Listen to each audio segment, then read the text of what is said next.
శుక్లాం బ్రహ్మ విచారసార పరమాద్యాం జగద్వ్యాపినీం వీణా పుస్తకధారిణీం అభయదాం జాడ్యాంధకారాపకాం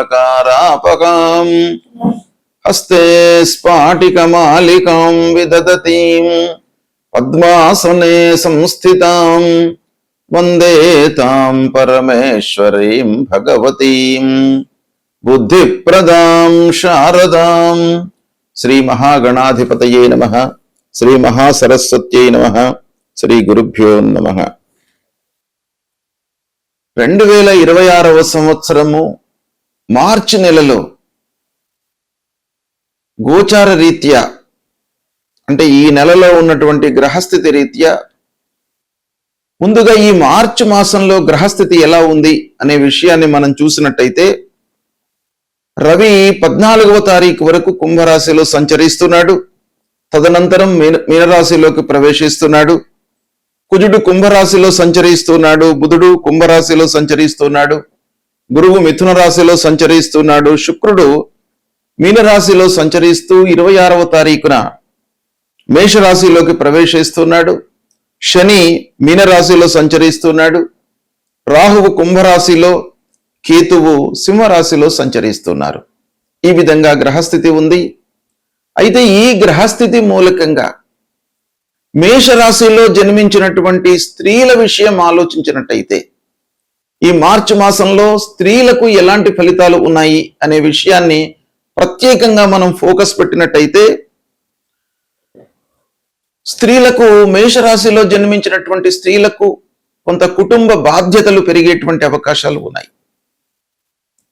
ఆరోగ్యం పై శ్రద్ధ చూపాలి. దాంపత్యం అనుకూలంగా కొనసాగుతుంది. ఇక ఉద్యోగంలో ఉన్నటువంటి స్త్రీలు, మేషరాశిలో జన్మించినటువంటి వాళ్లకు ప్రమోషను పొందేటువంటి అవకాశాలు కూడాను బాగా ఉన్నాయి. మీ లోపల సృజనాత్మకత అనేటువంటిది పెరిగే అవకాశాలు ఉన్నాయి. ఈ మాసం లోపల గర్భిణులు కొంత జాగ్రత్తలు తీసుకోవాలి. ఇక పిల్లల విషయంలో చాలా సంతృప్తిగా ఉంది. ఆర్థిక స్థిరత్వం కనబడుతుంది స్త్రీలకు కూడాను. ఈ మార్చి మాసం లోపల బంగారము, ఆభరణాలు, వస్తువులు కావలసినటువంటివి మీరు కొనుగోలు చేసేటువంటి అవకాశం కనబడుతుంది.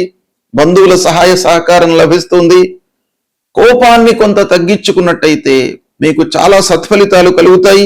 మానసికంగా ప్రశాంతంగా ఉంటారు.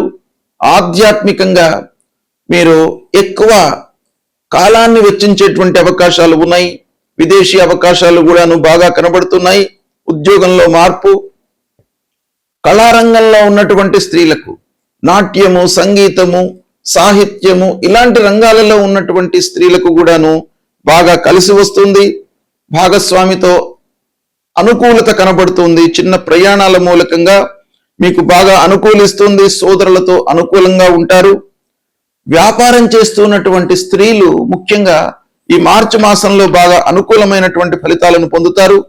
పెట్టుబడులు ఆలోచించి చేస్తూ ఉంటారు. వాహన యోగం కనబడుతుంది. ఇంటిలో శుభవార్త, గౌరవం పెరుగుతుంది. అప్పులు తగ్గుతాయి.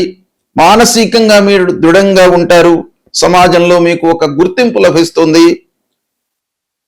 మేషరాశి స్త్రీలకు ఓవరాల్ గా మనం చూసినట్టయితే మార్చి మాసం లోపల అనుకూలంగా ఉంటూ క్రమేపీ మాసాంతం లోపల చాలా అనుకూలంగా, సంతోషంగా ఉండేటువంటి అవకాశాలు బాగా కనబడుతున్నాయి. గ్రహస్థితి ప్రతికూలంగా ఉన్నప్పుడు మనము ఏమి చేయాలి? మన వైపు నుండి కొన్ని కర్తవ్యాలు మనకు శాస్త్రంలో చెప్పబడి ఉన్నాయి. ఒకటి, ప్రధానంగా ఏ గ్రహాలైతే మనకు ప్రతికూలంగా ఉన్నాయో వాటికి సంబంధించినటువంటి కారకత్వాలు, వాటికి సంబంధించినటువంటి వాటిపై మనము నియంత్రణతో ఉండాలి. అంతేకాకుండా అనుగ్రహము కొరకై కొన్ని పరిహారాలు చేసుకోవాలి. సూర్యుడు ప్రధానమైనటువంటి గ్రహము. సూర్యుడు ప్రతికూలంగా సంచరిస్తున్నప్పుడు అనారోగ్య సమస్యలు కానివ్వండి, శారీరక రుగ్మతలు, మానసికంగా ఇబ్బందులు, పనుల లోపల ఆటంకాలు ఇలాంటివి మనకు జరిగేటువంటి అవకాశాలు ఉంటాయి. కాబట్టి సూర్యుడు ప్రతికూలంగా ఉన్నప్పుడు తప్పకుండా మనము మూలమంత్రాన్ని జపించడము. సూర్యుడికి సంబంధించినటువంటి మూలమంత్రము జపా కుసుమ సంకాశం కాశ్యపేయం మహద్యుతిం తమోరిం సర్వపాపఘ్నం ప్రణతోస్మి దివాకరం అనేటువంటి మూలమంత్రాన్ని ప్రతినిత్యం కూడాను చదువుకోవడము. తర్వాత సూర్యుడికి నమస్కారము చాలా ముఖ్యమైనటువంటిది. నమస్కార ప్రియో భానుహు అని మనకు శాస్త్రం చెప్తోంది.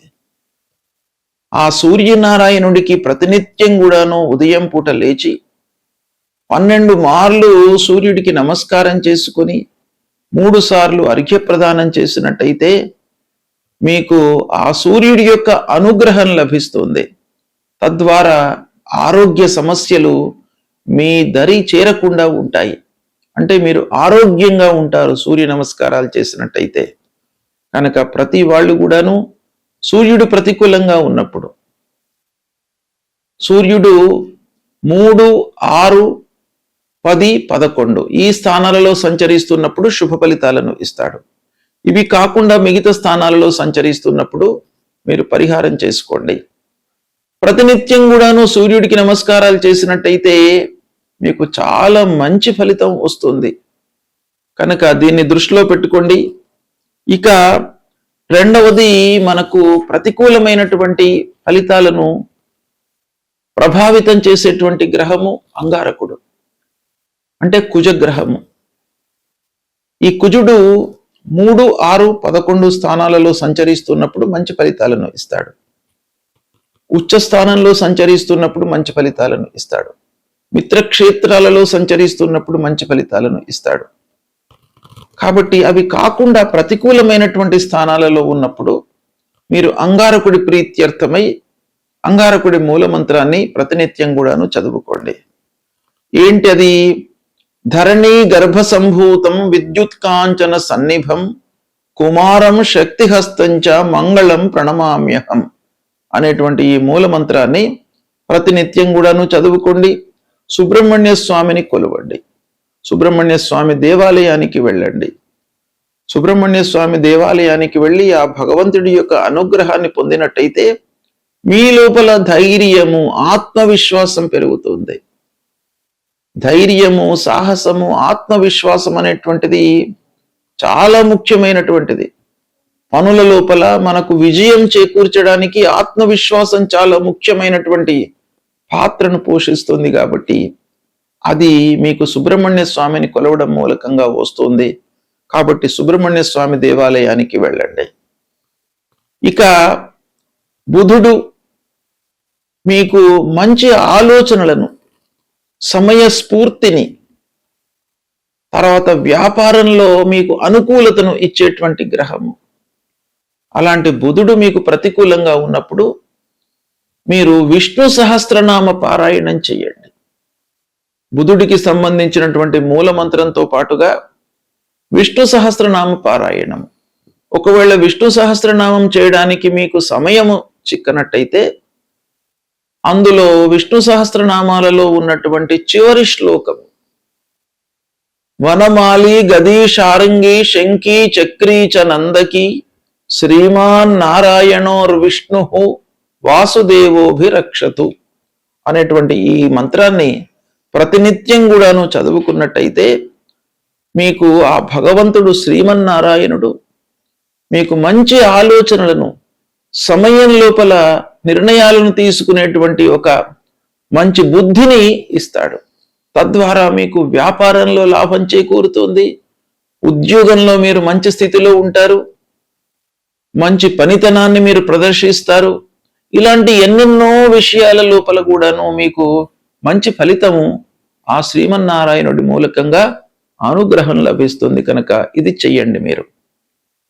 తర్వాత గురువు ప్రతికూలంగా ఉన్నప్పుడు గురు మూలమంత్రాన్ని చదువుకోవడము, గురువులను సందర్శించుకోవడము, సద్గురువుల యొక్క ప్రవచనాలను వినడము, దక్షిణామూర్తి స్తోత్ర పారాయణం చేయడము, తర్వాత మూలమంత్రము, గురువుకు సంబంధించినటువంటి మూలమంత్రము ఉంటుంది. దేవానాంచ ఋషీణాంచ గురుం కాంచన సన్నిభం వందనీయం త్రిలోకానాం తం నమామి బృహస్పతిం అనేటువంటి ఈ మూల మంత్రాన్ని ప్రతినిత్యం కూడాను చదువుకోండి. తల్లిదండ్రులను సేవించండి. ముఖ్యంగా గురువు మీకు ప్రతికూలంగా ఉన్నప్పుడు 2, 5, 7, 9, 11 ఈ స్థానాలలో సంచరిస్తున్నప్పుడు గురువు మీకు మంచి ఫలితాలను ఇస్తాడు. ఉచ్చ స్థానంలో ఉన్నప్పుడు మంచి ఫలితాన్ని ఇస్తాడు. మిత్రక్షేత్రంలో సంచరిస్తున్నప్పుడు మంచి ఫలితాలను ఇస్తాడు. శుభ దృష్టితో ఉన్నప్పుడు మంచి ఫలితాలను ఇస్తాడు. కనుక ఇది కాకుండా మిగతా స్థానాలలో సంచరిస్తున్నప్పుడు తప్పకుండా మీరు ఈ గురువుకు సంబంధించినటువంటి పరిహారాలు చేసుకోవాలి. ఏ స్థానంలో ఉన్నప్పటికీ తల్లిదండ్రుల యొక్క ఆశీర్వచనము, అనుగ్రహము మీకు చాలా అవసరము. కనుక ప్రతినిత్యం కూడాను తల్లిదండ్రులను మీరు సేవించండి.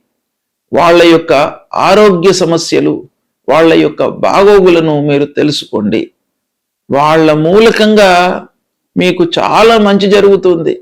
కాబట్టి తల్లిదండ్రులను ప్రేమించండి. ఇక శనీశ్వరుడు, శని మూలకంగా మీకు కొన్ని పనుల లోపల ఆలస్యము, ఆర్థిక సమస్యలు జరుగుతాయి. కాబట్టి శని ప్రీత్యర్థమై హనుమాన్ చాలీసా చదువుకోండి. శని గ్రహాన్ని, నవగ్రహాల లోపల పశ్చిమ దిశ లోపల శనీశ్వరుడు ఉంటాడు. ఆ శనీశ్వరుడికి సంబంధించినటువంటి మూలమంత్రం చదువుకోండి. అదేవిధంగా రాహుకేతువులకు సంబంధించినటువంటి మూలమంత్రాలు, అమ్మవారిని దర్శించుకోవడము, విఘ్నేశ్వరుణ్ణి పూజించడము, ఇలాంటివి చేసినట్టయితే మీకు గ్రహస్థితి మూలకంగా కలిగే దుష్ప్రభావము, దుష్ఫలితాలు దూరమయ్యి ఆ భగవంతుడి యొక్క అనుగ్రహం లభిస్తుంది. శుభం.